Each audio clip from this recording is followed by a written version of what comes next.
함께 하나님 말씀 누가복음 24장 36절에서 48절까지 말씀 성경 본문을 찾으시고요. 우리 앞에 있는 스크린을 교독하겠습니다. 하나님의 말씀을 경외하는 마음으로 일어나서 교독합니다. 제가 먼저 36절 있습니다. 이 말을 할 때에 예수께서 친히 그들 가운데 서서 이르시되 너희에게 평강이 있을지어다 하시고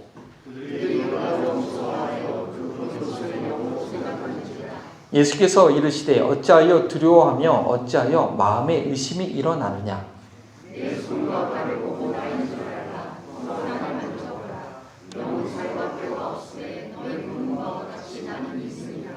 이 말씀을 하시고 손과 발을 보이시니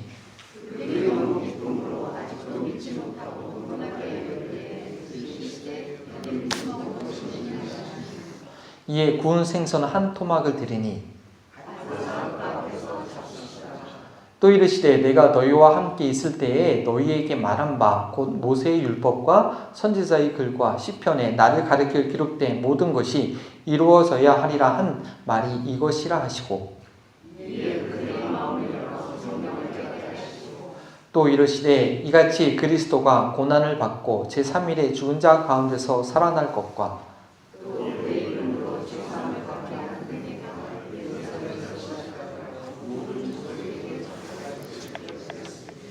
너희는 이 모든 일의 증인이라. 아멘. 살아계신 하나님의 말씀입니다. 자리에 앉아주시고요. 복음의 세계화라는 제목으로 하나님 말씀 전하겠습니다. 세계화라는 말 한 번도 다 들어보셨을 것입니다. 지금은요, 전 세계가 일일 문화권입니다. 시차를 제외한다고 한다면 비행기를 타고 어느 나라든지 하루 안에 방문할 수가 있다는 것이죠. 그리고 이제 인터넷 개발이 엄청납니다.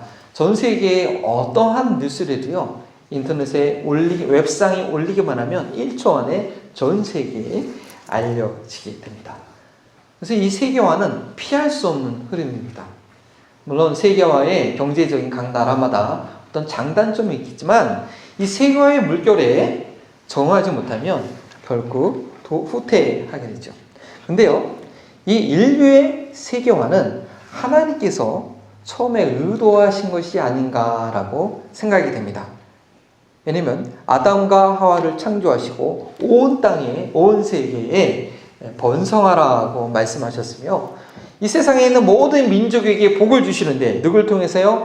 아브라함 한 사람을 통해서 너희 후손을 통해서 천하 만민이 복을 받겠다라고 말씀하셨기 때문에 바로 이 인류의 세계화의 가운데는 하나님의 의도하심이, 하나님의 마음의 중심이 그 안에 있지 않나라고 시작이 됩니다. 이 세계화는요, 20세기에 들어와서 아주 또 신속하게 진행됐습니다. 선박의 발달로 대륙과 대륙이 연결이 되고 자동차와 이 비행기의 개발로 인해 가지고요, 또 인공위성, 최근에는 드론이 개발돼 가지고 어느 구석이 숨어 있든지요, 금방 찾아서 또 이렇게 다가갈 수가 있습니다.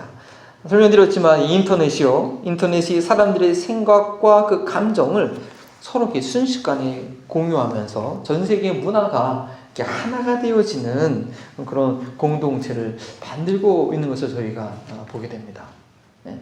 그래서 홍콩에서 지금 일어나고 있는 일들, 아프리카에서 일어나고 있는 일들, 남미에서 일어나고 있는 일들을 우리가 인터넷에 앉아서 다 이렇게 같이 공유하고 또는 기도도 하고 안타까워하는 그런 일들이 있죠.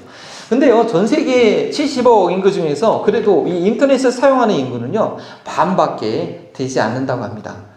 그래서 구글이나 페이스북 같은 이런 회사들은 자기들의 영업의 목적도 있겠지만 전 세계 사람들이 인터넷을 쓸 수 있도록 이 드론을 다 전 세계에 띄워가지고 이렇게 여러 가지 시도를 하고 있습니다. 근데 오늘 제가 정말 말씀드리고 싶은 것은요, 진정한 세계화는 예수님께서 부활하심으로 이미 완벽하게 시작됐다는 것을 말씀드리고 싶습니다. 예수님께서 부활하신 이후에 제자들에게 하신 그 명령을 한번 저희가 살펴보겠습니다. 마태복음 28장 19절이죠. 그러므로 너희는 가서 모든 민족을, 영어로 보면 all nation, 모든 민족을 제자 삼으라고 말씀하고 계십니다. 그 다음 구절도 보여주시면요, 또 이르시되 너희는 온 천하에 다니며 만민에게 복음을 전파하라.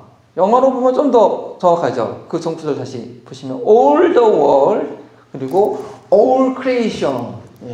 그 다음 구절 보여주시고 그 이름으로 제사함을 받게 하는 회개가 예루살렘부터 시작하여 모든 족속에게 all nation.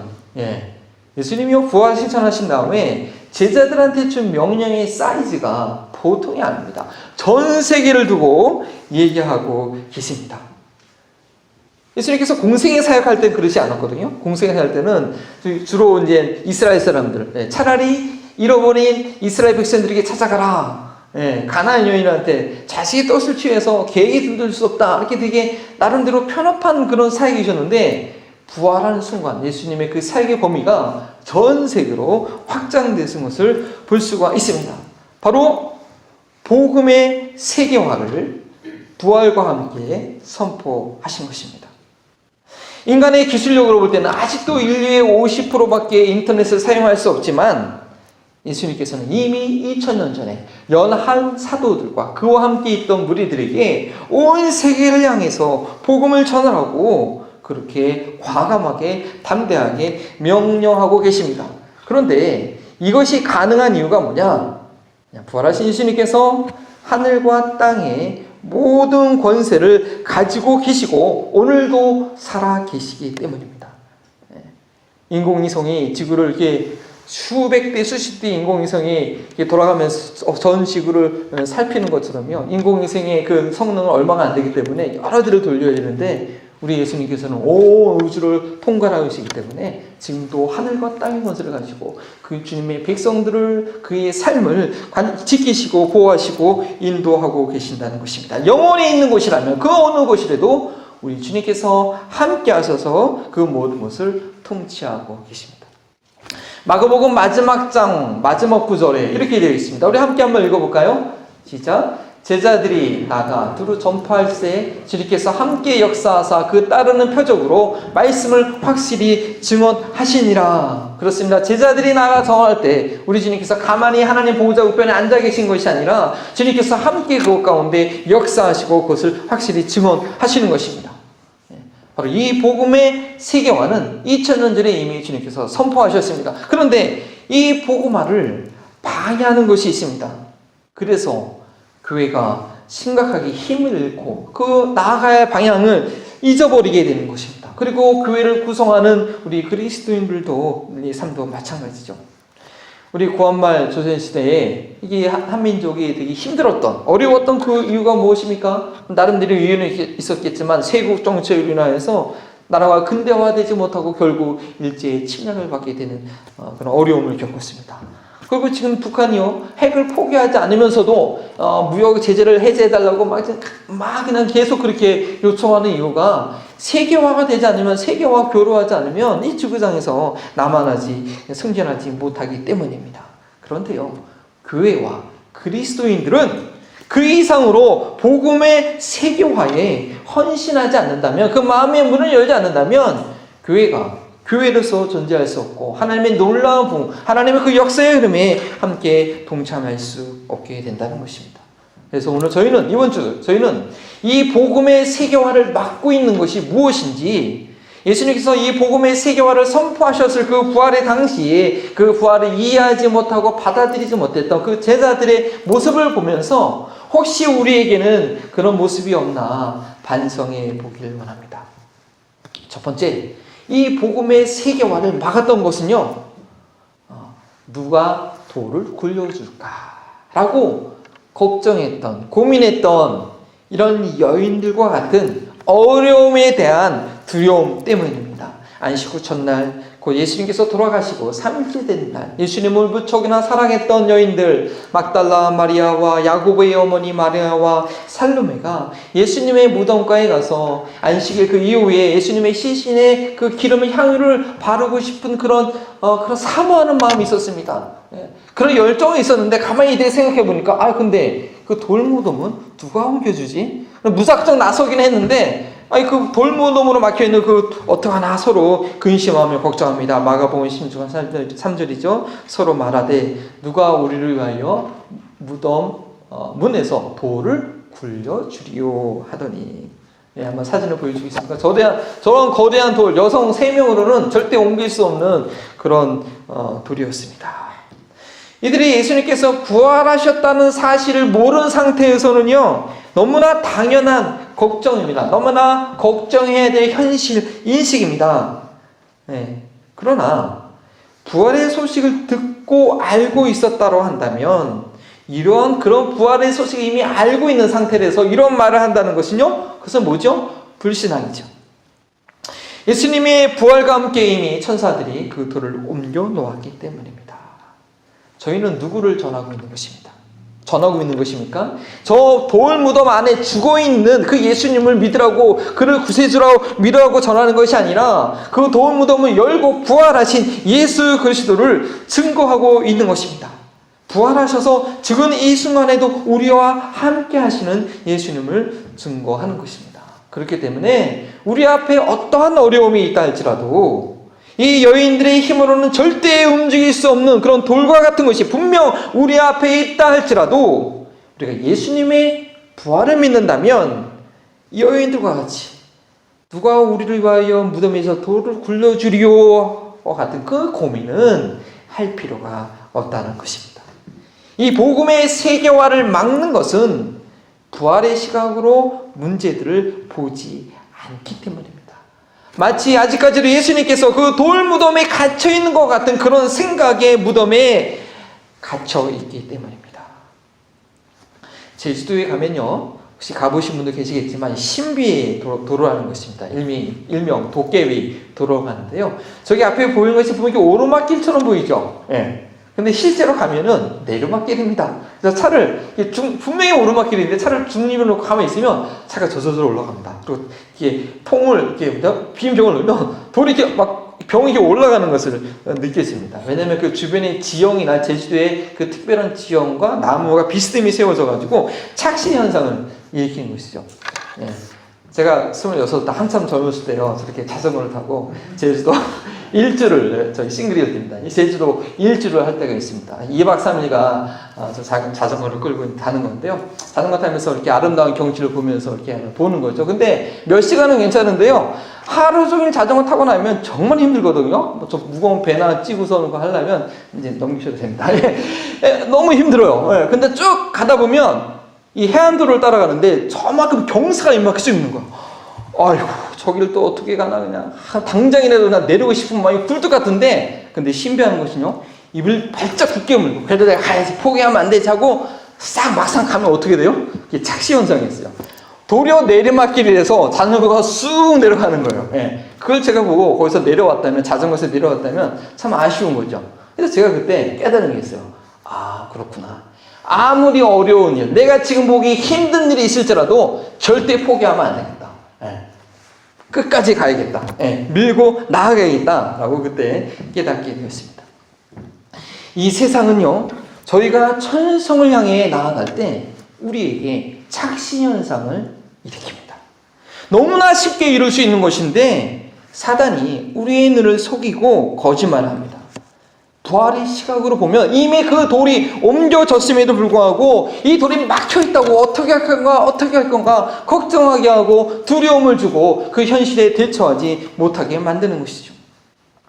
부활의 예수님을 땅끝까지 증거하는 거요, 쉬운 일 아닙니다. 분명히 어려운 일이 있습니다. 여러 가지 장애물들이 있습니다. 특별히 미전도 종교에게 복음을 전하는 것, 접근 자체가 참으로 어렵고요, 극심한 핍박과 어려움이 있는 것, 핍박이 있는 것이 대부분입니다. 제가 그 현실 자체를 부정하는 것은 아닙니다. 그런데 어렵기는 해도 불가능하지는 않다는 것이냐. 왜냐? 예수님께서 부활하셨고 하늘과 땅의 모든 권세를 가지고 계시고 그 예수님이 우리와 함께 하신다고 약속하셨기 때문입니다. 단지 모든 어려움을 부활의 시각을 가지고 볼 수 있는 믿음의 사람과 교회가 필요할 뿐입니다. 저희 한마음 등교회가 하나님의 이야기, 버링턴의 이야기 제27과 부활을 배우면서 우리 삶 가운데 그 부활을 적용할 수 있는 교회가 될 수 있기를 간절히 소원합니다. 아멘이십니까? 감사합니다. 그러나 이 세계 복음의 세계화를 위해서 헌신하는 일을 주저하는 이 교회들을 보면 교회와 그리스도인들을 보면 어떻게 돌을 옮겨주나 하면서 부활하신 예수님의 그 빈 무덤에 가려고조차 시도조차 안 하는 듯한 것을 보게 됩니다.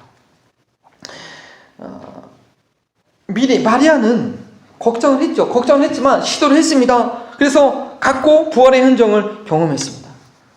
그러나 저희는 어쩌면 현장의 돌은 이미 옮겨졌음에도 불구하고 우리의 의식이 이 돌무덤에 갇혀 있어서 시도조차 안 하는 것입니다. 건강이 어렵고 사업체는 어떻게 하고 직장에서 휴가 내기 어렵고 재정적으로 여유가 없고 큰 돌로 이렇게 막혀 있는 게 이렇게 맞습니다. 그걸로 부정하는 것이 아닙니다. 하지만 예수님은 무덤에 갇혀 계시지 않고 부활하셔서 하늘과 땅의 모든 권세를 가지고 계십니다. 그리고 우리 예수님은 거짓말장애가 아닙니다. 우리가 주님의 말씀에 순종하려고 한다고 순종해서 땅 끝까지 가려고 한다면 무덤의 돌은 그런 돌들은 이미 주님께서 옮겨 놓으셨다라는 것입니다. 2005년도 세계 종교 인구 현황과 13년 이후에 이 종교 현황을 보면요, 2005년도에는 65억 중에 21억 명이 그리스도인이었습니다. 최소한 예수님의 이름을 알고 고백하는 사람들이 36%가 됐습니다.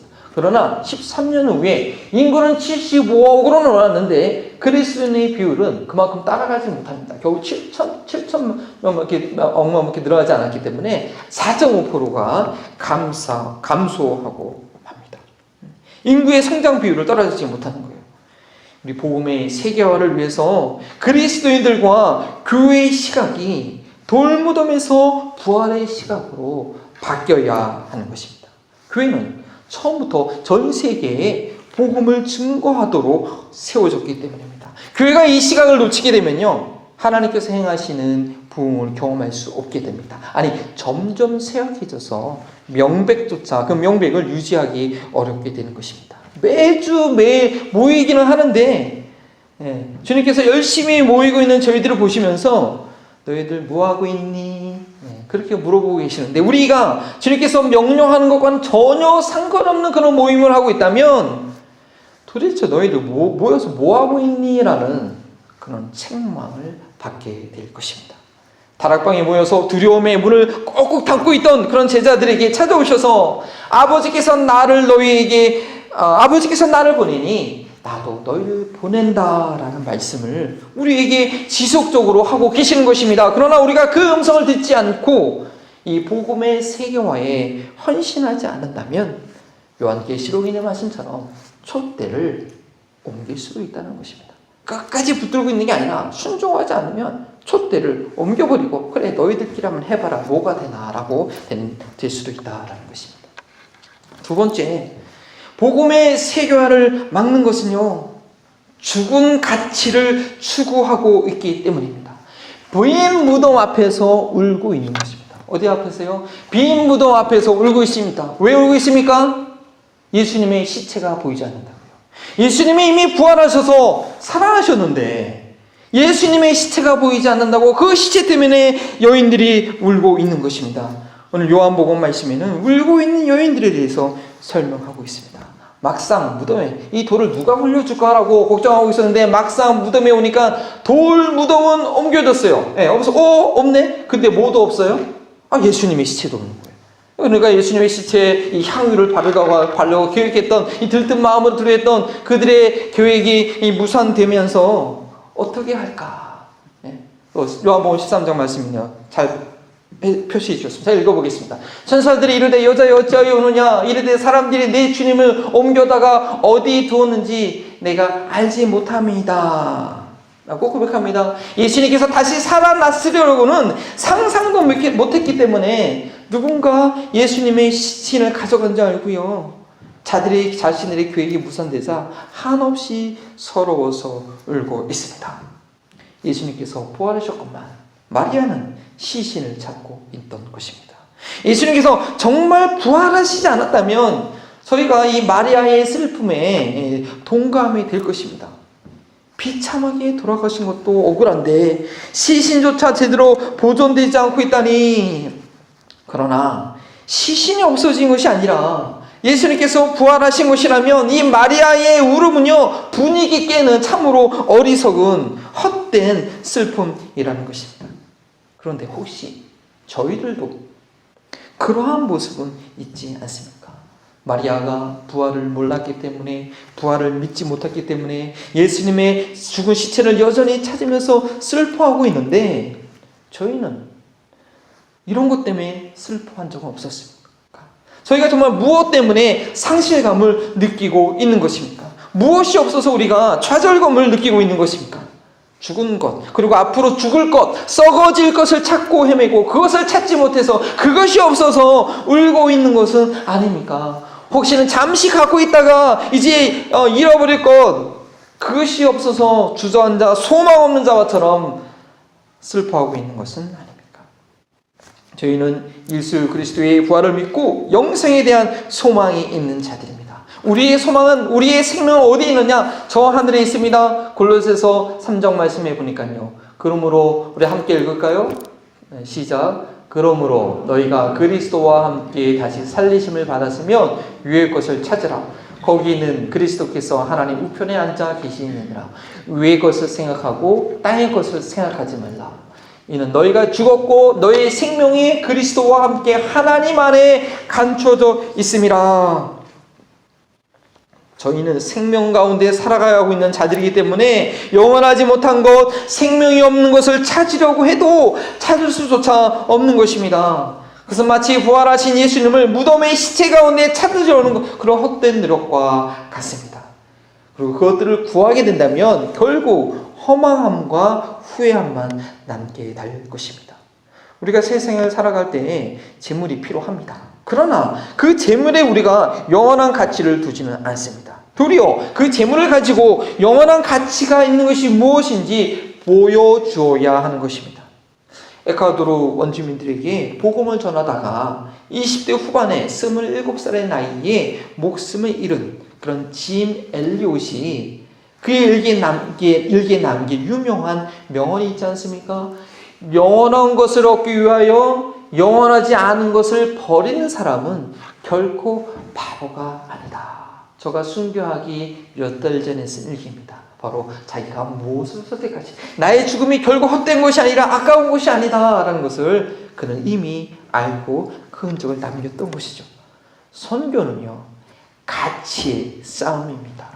무엇을 더 중요하게 생각하느냐의 싸움입니다. 속이는 자 사단은요, 이 땅에서 무엇을 먹을까, 무엇을 마실까, 우리 교회를 어떻게 유지할까, 이것을 염려하게 합니다. 저 영원한 세계를 보지 못하게 하고요, 이 땅에서 안락하게 누릴 것만을 찾게 합니다. 자신에게 경배하게만 한다면 이 땅에 있는 모든 것을 너에게 주겠다라고 예수님께 제공했던 것처럼, 제시했던 것처럼 오늘날 그 마귀는 오늘도 우리에게, 오늘도 그리스도인들과 교회들에게 제안합니다.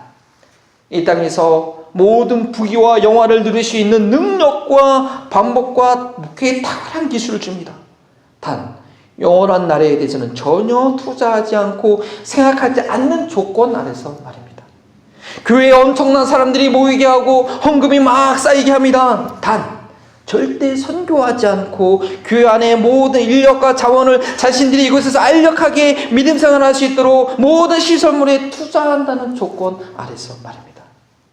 영혼 구원보다, 하나님 나라보다 재물을 더 가치 있게 생각한다면요, 절대 선교에 헌신할 수 없습니다. 선교의 필요보다 나의 휴가가 더 중요하면 절대 단기 선교에 참여할 수 없습니다. 몸을 사리면 선교는 딴 나라 이야기가 됩니다. 주님의 나라 이야기가 아니라 딴 나라 이야기가 되고 나는 딴 나라에 지금 살고 있는 것입니다.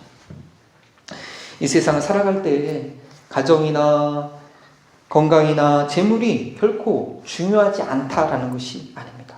그것보다 더 소중한 것을 알기에, 그 영원한 것을 믿기에 내가 소중히 여기는 것을 가지고 그 영원한 가치를 우리가 드러낼 수 있어야 된다는 것입니다. 빈 무덤 앞에서 울고 있으면 안 된다라는 것입니다. 그러나 우리가 영원하지 못한 것에 가치를 두고 그것을 평생 추구하는 삶이라면 복음의 세계와는 우리와 우리 교회와는 멀어질 수밖에 없고, 그렇게 되면 하나님 나라의 부흥의 역사와도 저희는 멀어질 수밖에 없다라는 것입니다. 우리는 과연 빈 무덤 앞에서 울고 있는 것은 아닌가 돌아봤으면 좋겠습니다. 세 번째, 복음의 세계화를 막는 것은 영안이 감겨있기 때문입니다. 영안이라는 것은 영적인 눈이죠. 영적인 세계를 바라볼 수 있는 안목, 그 눈이 감겨있기 때문입니다. 부활하신 예수님께서는요, 여성이었던 이 마리아에게 먼저 보여주실 뿐 아니라 두 제자에게 보여주셨습니다. 이 두 제자는 12사도에 선택되지 못했지만 예수님이 죽으심부터까지 동행했던, 함께했던 그런 제자들인데, 여인들이 와서 천사들이 전해준 그 부활의 소식을 듣고서도, 베드로와 요한이 그 빈무덤을 확인한 것을 듣고서도 이상하다, 여전히 이상하다 하면서 실망한 가운데, 낙심한 가운데 자기들의 갈 길 엠마오로 가던 자들이었습니다. 그들이 근심과 걱정 가운데 서로 깊은 대화를, 한숨의 대화를 나누고 있자 한 사람이 그들에게 다가옵니다. 그래서 묻습니다. 왜 이렇게 세상 꺼진 것처럼, 세상 망한 것처럼 그렇게 걱정함으로 얼굴에 수심이 가득해서 무슨 대화를 나누고 있습니까? 라고 이렇게 물어봤습니다. 그 두 제자가 얘기합니다. 당신은 최근에 예루살렘에서 있었던 일을 들어보지 못했습니까? 정말 놀라운 능력을 행했던, 우리가 이 이스라엘을 구속할 자로 기다리던 그 사람이 십자가에 죽었습니다. 그런데 우리와 함께 있던 그 여인들이 그가 살아났다고 하고 그 무덤이 비었다고 하는 것입니다. 네, 그 사람이 그런 상황들을 상세하게 얘기해 주고 있습니다. 이 사람들은요, 예수님의 죽으심과 그 부활하신 그 사건 소식들은 상세하게 들었지만 그것이 무엇을 의미하는지 깨닫지 못하고 있었습니다. 그래서 예수님은 그들에게 꾸짖으시며, 그 얘기를 듣자 바로 자신을 바로 앞에 두고 자기가 하는 얘기를 하면서도 알지 못하는 그들을 향해서 주님께서 꾸짖으시며 다음과 같이 이야기하십니다. 이르시되, 미련하고 선지자들이 말한 모든 것을 마음에 더디 믿는 자들이여. 그러나 그러한 제자들의 그러한 모습은 11사도들도 마찬가지였습니다. 여인들이 천사들에게 들은 부활의 소식을 전해 듣고 믿지 못했을 뿐 아니라 베드로와 요한은 빈 무덤을 직접 확인한 이후에도 요한복음 말씀해 보니까 이것이 예수님이 다시 살아났다라고는 생각하지 못하였다라고 기억하고 있습니다. 그런 사도들에게 예수님께서 직접 나타나십니다. 오늘 함께 읽었던 그런 본문 말씀이죠. 제자들은요, 예수님께서 그들 앞에 나타나셨는데 영인 줄 알고 무서워합니다. 예수님을 따라다녔지만 가까이 할 수 없었던 여인들이 알아보지 못하는 것, 그럴 수 있습니다. 그 다음에 이 두 제자들, 12사도로 선택받지 못했던 엠마오로 가던 두 제자들이 몰라볼 수 있는지 모르겠습니다. 하지만 3년간 늘 같이 먹고 마시고 함께 동거했던 이 사도들이 예수님을 알아보지 못하는 것 참 이상합니다. 알아봤어야 되지 않을까요? 예, 알아봤습니다. 너에게 평안이 있을지어다 하니까 그 목소리, 그 모습 예수님인 것 같아요. 근데 예수님이 너무나 비참하게 죽었다는 사실을 너무나 그들이 분명히 알고 죽었다는 사실을 너무나 믿고 있었기 때문에 그것이 예수님이 다시 살아났으리라고 생각하지 못한 것입니다. 그리고 그것이 예수님의 영인지 알고 홀령인지 알고 무서워 떨고 있는 것입니다. 그럴 때 예수님께서 말씀하시지요.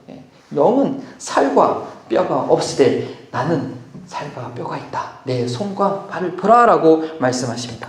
또 그들과 함께 먹을 것을 같이 드시면서, 홀령이 먹을 걸 드시는 건 아니니까 먹을 것을 드시면서 부활의 몸이 무엇인지 제자들에게 가르쳐주고 있습니다. 그리고 엠마오에 내려가던 제자들에게 하셨던 것처럼 이 12제자들에게 성경을 열어서 예수님의 이런 모든 사건이 이미 성경에 예언됐던 것이고, 예언대로 3일 만에 고난을 받고 죽으셨고, 또한 성경에 기록된 대로 다시 부활하셨다는 것을 성경을, 마음의 문을 열어서 그 성경을 깨닫게 하십니다. 누가복음 24장 45절이죠. 우리 함께 한번 읽어볼까요? 시작. 예, 그들의 마음을 열어 성경을 깨닫게 하시고. 그리고 더 놀라운 것은요, 이 예수님의 죽으심과 부활로 인해서 죄사함을 얻게 하는 이 회개가 예루살렘으로부터 시작되어 너희들이 예루살렘에 있는 곳에부터 시작하여 어디까지요? 땅 끝까지 이루어질 것을 가르쳐 주시고 바로 그 일의 증인이 땅 끝까지 이뤄야 될 사람들이 바로 너희들이라고 말씀하고 계십니다. 부활의 주님은 늘 우리와 함께 계십니다. 깊은 실망감에 빠져 곁길로 가고 있을 때도, 두려움에 떨며 꽁꽁 문을 닫고 있을 때도 주님은 찾아오셔서 그 모든 상황들을 깨닫게 하십니다. 살아계신 주님께서 그 상황에서 함께 하심을 보여주는 것입니다. 그러한 주님이시기 때문에 주님은 복음의 세계화를 우리에게 명령하셨습니다. 땅끝까지 가서 모든 족속을 제자 삼으라고 말씀하신 것입니다. 그리고 우리에게 주신 확실한 약속, 뭐죠? 세상 끝날까지 내가 너희와 함께 있겠다라고 하셨습니다. 우리가 아무리 위험한 곳에 간다 할지라도, 우리가 아무리 척박한 곳에 간다 할지라도 주님께서 그곳에서 함께 계시면 게임 끝난 거 아닙니까? 예수님께서 살아계셔서 그 모든 뒤를 봐주고 계시면 모든 문제가 이미 해결된 것이 아닙니까? 문제는요, 저희가 여기에 앉아서 기다리고 있는 것이 문제입니다. 주님께서는 우리에게 말씀하셨습니다. 가라. 그곳에 가면 내가 너희와 함께 하겠다라고 말씀하신 것입니다. 그 현장에서 우리는 부활의 주님을 경험하게 됩니다. 미국 군대가요, 힘이 있고 이 미군들이 이 자신의 나라를 신뢰하는 것은요, 본국에서 파병한 군사들을, 군인 한 명 한 명들을 절대 포기하지 않는다는 것입니다. 아주 한 명 한 명의 생명을 소중히 여기고요, 첨단 기술을 가지고 끝까지 뒤에 후방에서 지켜보면서 모든 지원을 하는 것이죠. 그리고 혹시나 어려운 일을 당해서 불상사로 죽게 된다 할지라도, 그 적진에서 묻혀지게 된다 할지라도 수십 년이 지나도요, 그 유해를, 해고를 반드시 찾아오는 것이 아닙니까? 그런데 우리 주님은 그것과 비교도 되지 않을 정도로요, 우리를 돌보시고 계십니다. 인간의 기술과 정보력은 한계가 있지만요, 우리 주님은요, 하늘과 땅의 모든 권세를 가지고 계시기 때문에 그 어느 곳에서도 철저하게 우리를 보고 계시고 돌보시고 계신다는 것입니다. 죽음의 권세가 절대 우리를 엄습하지 못합니다. 혹시나 우리가 죽게 된다 할지라도, 복음을 전하다가 죽게 된다 할지라도 그것은요, 순교의 영광을 통하, 순교의 영광을 우리에게 주신 것이고, 그 죽음을 통하여 더 하나님 나라의 놀라운 진전을 이루게 하시는 것이죠. 이러한 믿음의 안보, 영안의 눈이 열려 있을 때에 어디든지 우리가 두려워하지 않고 염려하지 않고 담대하게 갈 수 있습니다. 또한 예수님께서는요, 인류의 역사가 모든 민족에게 죄사함을 얻게 하는 복음이 증거되는 방향으로 갈 것을 말씀하셨습니다. 2월 셋째 주에 열방을 섬기는 교회에 대해서 말씀드릴 때 이미 설명했지만, 모든 민족에게 이 천국 복음이 증거되리니 그제야 끝이 오리라 라고 말씀하신 것은요, 이 인류 역사가 결국은 모든 종족에게 복음이 증거되는 방향으로 흐르게 된다는 것입니다. 하나님께서 인류의 역사를, 이 땅에 있는 모든 교회들을, 모든 그리스도인들의 삶을 결국 모든 민족에게 복음이 증거되는 쪽으로 인도하신다는 것을 깨닫는 영혼의 눈이 우리가 열려야 됩니다. 그리고 이 역사의 흐름의 관점을 가지고 내 개인의 삶과 정치와 경제와 과학과 문화를 해석할 때에, 나의 삶을 해석할 때에 하나님의 뜻과 일치된 이해를 하게 됩니다. 사업을 잘 하시는 분들은요, 돈의 흐름을 정말 잘 파악합니다. 부동산 재벌들은요, 10년 후에 어느 곳에 땅의 가치가 올라갈지 너무나 잘 알고 그곳에 투자를 하는 것이죠. 마찬가지로 우리가 하나님 나라의 부흥을 경험하려면 하나님께서 일하시는 흐름을 파악할 수 있는 영적인 안목이 있어야 됩니다. 하나님께서 왜 교회에 부흥을 주십니까? 선교하라고 할 것입니다. 그것이 교회를 세운 목적이니까요. 왜 재물의 복을 주십니까? 선교하는 데 부족함이 없게 하시기 위함입니다. 왜 특정 분야에 놀라운 지식과 재능을 주십니까? 목회자의 신분을 가지고는 갈 수 없는 그 지역에 하라고 주님께서 그 지식과 재능을 주신 건 아닐까요? 예수님을 영접하고 침례를 받자마자 매년 해외 단기 선교 가신 분을 제가 좀 개인적으로 알고 있습니다. 근데 이분이 자기에 대해서 말하기를 자기는 그 신체적으로요, 아무데나 가서 잠을 잘 들고 아무거나 잘 먹는 그런 특징이 있다고 합니다. 또 그거 이분은 주말마다 이렇게 하키, 아이스 하키를 이제 취미로 하시거든요. 그러니까 키는 작지만 체구가 단단해요. 아니 근데 이게 건강 주셨기 때문에 자기는 단기 선교 가면은 제일 어려운 쪽으로, 제일 먼 쪽으로 이렇게 가야 된다고 이렇게 선택해서 이분이 침나 받자마자 믿음을 갖자마자 이분이 워낙에도 그 취미생활도 있지만 그렇게 선교에 헌신한 것을 보았습니다. 또 어떤 분은요 정말 민감해가지고 본인 집이 아니고는 잠을 못 자는 분이 계세요. 그럼에도 매년 이 단교 선교 가는 것을 놓치지 않는 거죠. 그렇게 어려움에도 불구하고 갈 때 더 큰 상급이 자기에 있는 것을 알기 때문에 이 단기 선교의 복을 놓치지 않는 것입니다.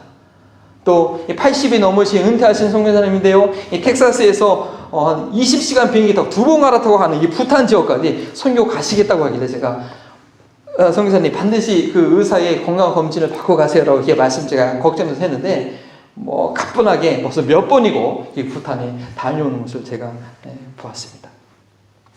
저희가 이 험악한 세상 물결을 거슬려 올라가려면요 하나님의 순풍을 타야 됩니다. 하나님께서 이끄시는 방향과 반대로 가면 여지없이 이 세속의 물결에 잠기게 되는 것입니다. 아무리 노력해도 아무리 헌신해도 안 되는 것은 이 하나님이 일하시는 방향 가운데 서 있지 않기 때문입니다. 선교할 때, 땅끝까지 가려고 할 때 그곳에서 부활의 주님을 보게 될 것입니다.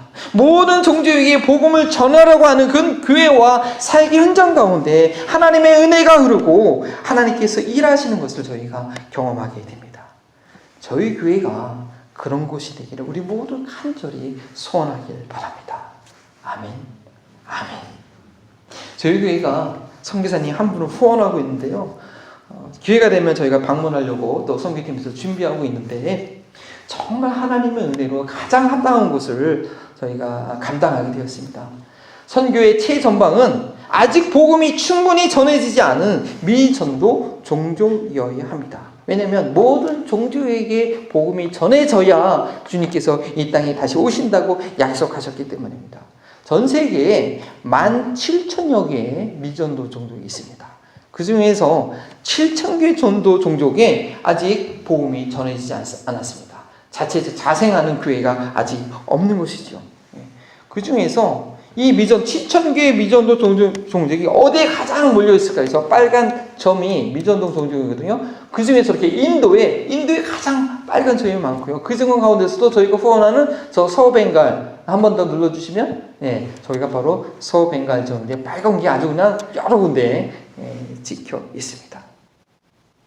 박상수 이덕수 선교사님이 사역하고 계신 이 서벤갈 지역, 이 지역 우리 한마음 벌림통 교회에 맡겨주셨다. 저 지역의 부흥은 어디에 달려있다?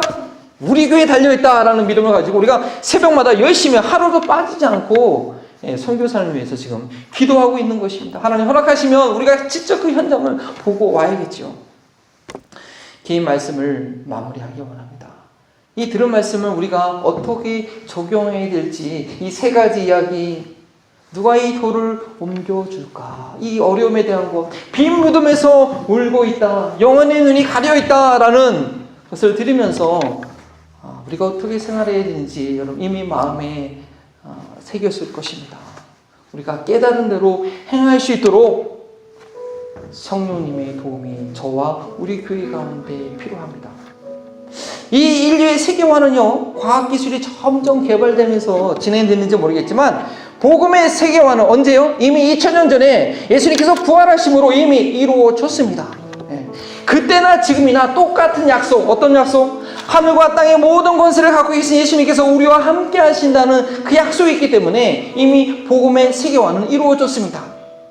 그래서 주님 오신 날이 곧 왔어야 되는데 아직까지도 7,000여 개의 종족에게 복음이 증거되지 않고 그리스도인의 인구 비율이 세계 인구의 비율을 따라가지 못하고 있는 그 상황입니다.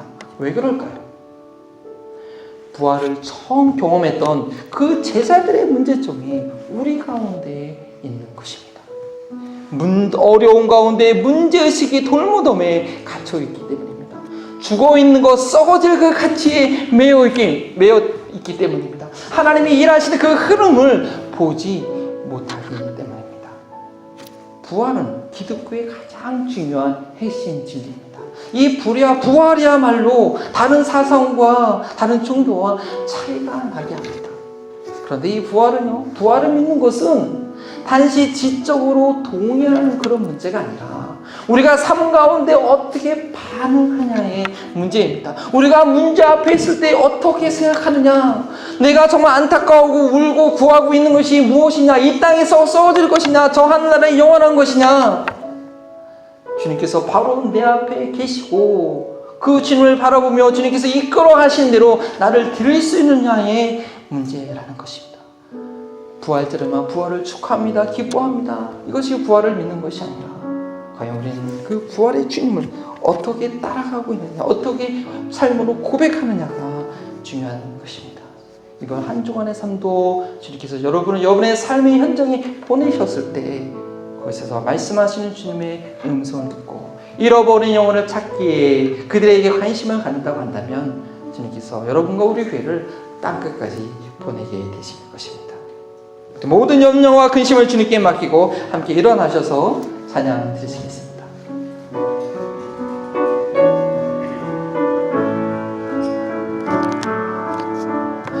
주 하나님 독생자 예수 날 위하여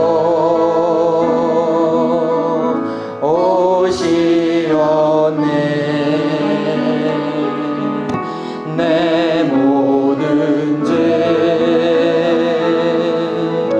용서하시고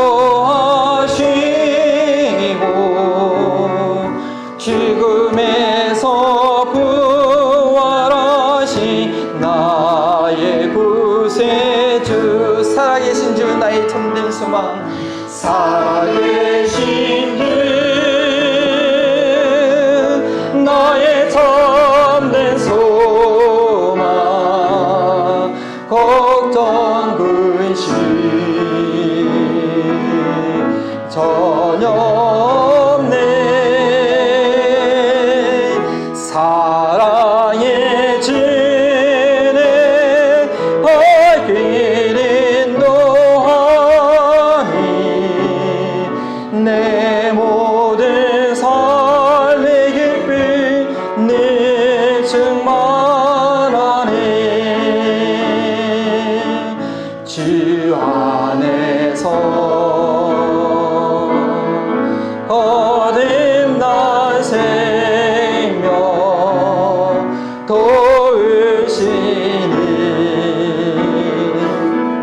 주의 사랑 참 기쁨과 확신 가지고 예수님의 도움을 믿으며 살리, 예수님의 도우심을 믿음에 사 우리 손들고 찬양하여 살아계신 주, 살아계신 주 나의 참된 소망, 걱정 근심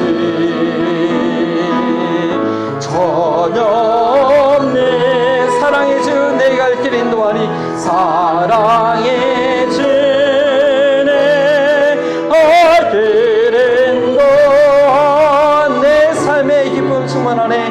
내 모든 삶의 기쁨 늘 충만하네. 우리 함께 기도하길 원합니다. 우리의 마음 가운데, 우리의 의식 가운데 아직도 그 문제에 고민하고 있다면, 이 돌을 누가 옮겨줄까 고민하고 있다면, 먼저 주님의 뜻을 생각함으로, 먼저 주님의 뜻에 순종함으로 하나님께서 해결해 주신 것을 체험할 수 있도록, 정말 우리가 이 땅의 것을 추구하는 것이 아니라 하나님께서 내게 주신 것을 가지고 하늘의 것을 구할 수 있도록, 하나님께서 나의 삶을 어떻게 역사하시는지, 하나님께서 우리 교회를 어떻게 이끌어 가시는지 우리의 믿음의 눈을 떠서 그 이끌어 가신 것을 함께 힘껏 달려가시는 우리와 우리 교회가 되시도록 주님의 이름을 짓고 함께 기도합니다.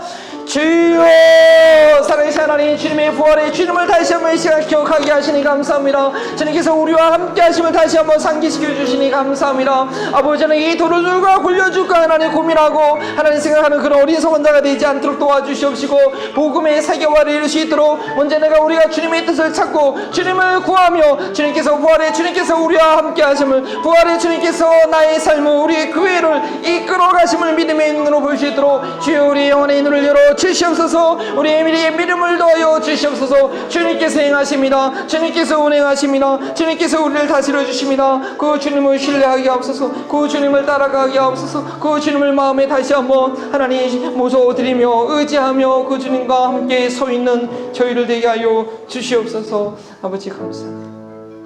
아버지, 하나님의 이야기, 벌링턴의 이야기, 이 17주 동안 인도하신 주님, 부활의 주님께서 그 창세기부터 지금까지 저희를 인도하심을 믿고 감사를 드립니다. 정말 부활이 무엇인지, 우리가 부활을 믿는다면 어떻게 살아가야 될지, 복음의 세계를 위해서 어떻게 헌신해야 될지 우리의 마음에 새기게 하시니 감사합니다. 그러나 우리가 때때로 세상에서 살아갈 때 잊어버릴 때가 있는 것을 고백하오나, 부활의 주님께서 나를 깨닫게 하시고 내게 용기를 주시고 내 눈을 떠서 내 옆에 계신 주님의 음성을 듣게 하실 줄 믿습니다. 하나님, 그 믿음의 열매로 주님께 귀한 것을 드립니다. 아버지 하나님, 정말 이 재물들 주님께서 원하시는 곳에, 복음이 증거되는 곳에, 이 땅에 쌓아두는 것이 아니라 하늘의 상급으로 주님께 올려드리게 하여 주시옵소서. 한 주간 살아갈 때도 무엇을 먹을까, 무엇을 마실까 염려하는 것이 아니라 정말 주님께서 함께 하시기에, 주님께서 그 모든 것을 다스리기에 내가 주님께 드리고자 하는 그 헌신의 소원 가운데 밀어주시는 것을, 그 뒤로 확실히 책임져 주시는 것을 경험하는 한 주간의 삶 되게 하옵소서. 감사하며 예수 그리스도 이름으로 기도합니다.